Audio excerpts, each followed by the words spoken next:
go.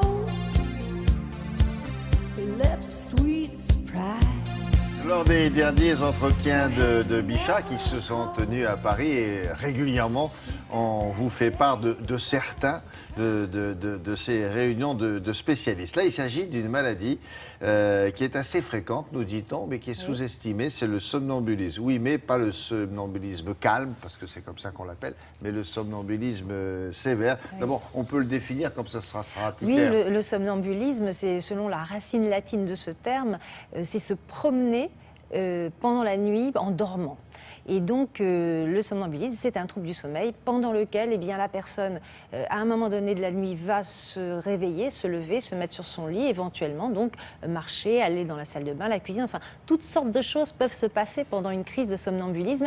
Et d'ailleurs, la semaine dernière, le New York Post a rapporté l'histoire d'un Australien qui avait pris 34 kilos en 4 ans, parce qu'il mangeait à son insu pendant la nuit, parce qu'il était somnambule. Donc voilà, on peut faire toutes sortes de choses pendant ces crises. On s'en souvient le lendemain? Eh bien, pas forcément, parce qu'on est dans un état d'inconscience pendant ces crises qui peuvent durer entre 30 secondes et 30 minutes.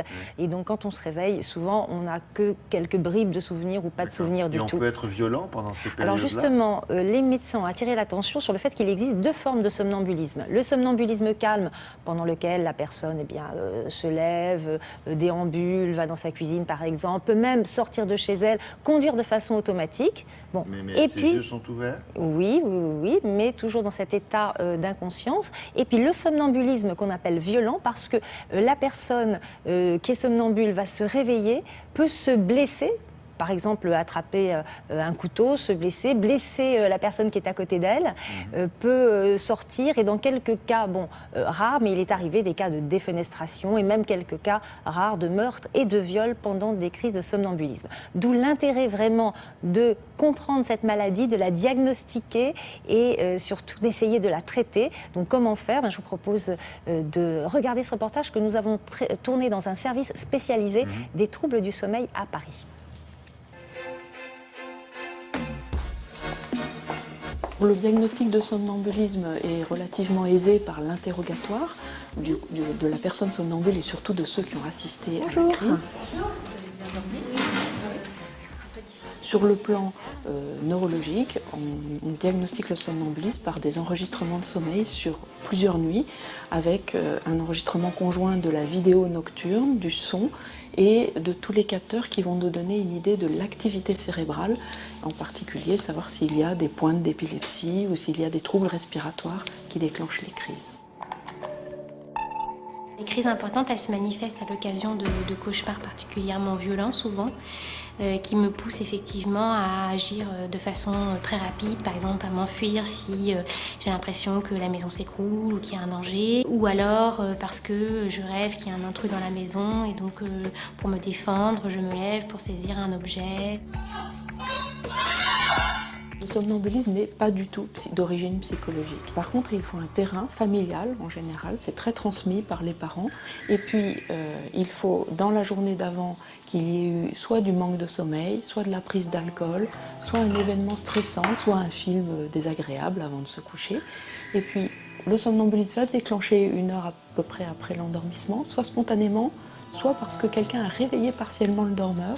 Et ça arrive quand il y a un claquement de canalisation, le conjoint qui rentre dans le lit, ou d'autres phénomènes, cette fois-ci internes, une secousse de jambe, un fort ronflement ou une forme d'épilepsie. Dans ces crises les plus violentes, souvent je me blesse. Et pour les accidents, j'en ai eu 2 particulièrement traumatisants, notamment un où je me suis quand même ouvert la paupière, et puis un second où je suis tombée, j'ai fait une perte de connaissance avec un trauma crânien. C'est ce qui m'a amenée à consulter pour essayer au moins de limiter ces épisodes plus violents. Pour traiter un somnambule, il faut d'abord sécuriser un certain nombre de choses de l'environnement. Par exemple, éviter qu'il dorme en lit superposé ou en mezzanine à cause du risque de chute.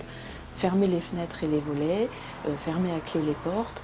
Et puis, quand les crises sont très fréquentes, on peut utiliser soit des médicaments qui vont diminuer les réveils la nuit, comme par exemple la mélatonine ou certains autres produits plus puissants, soit pratiquer des séances d'hypnose destinées à diminuer les comportements nocturnes et à apaiser le dormeur.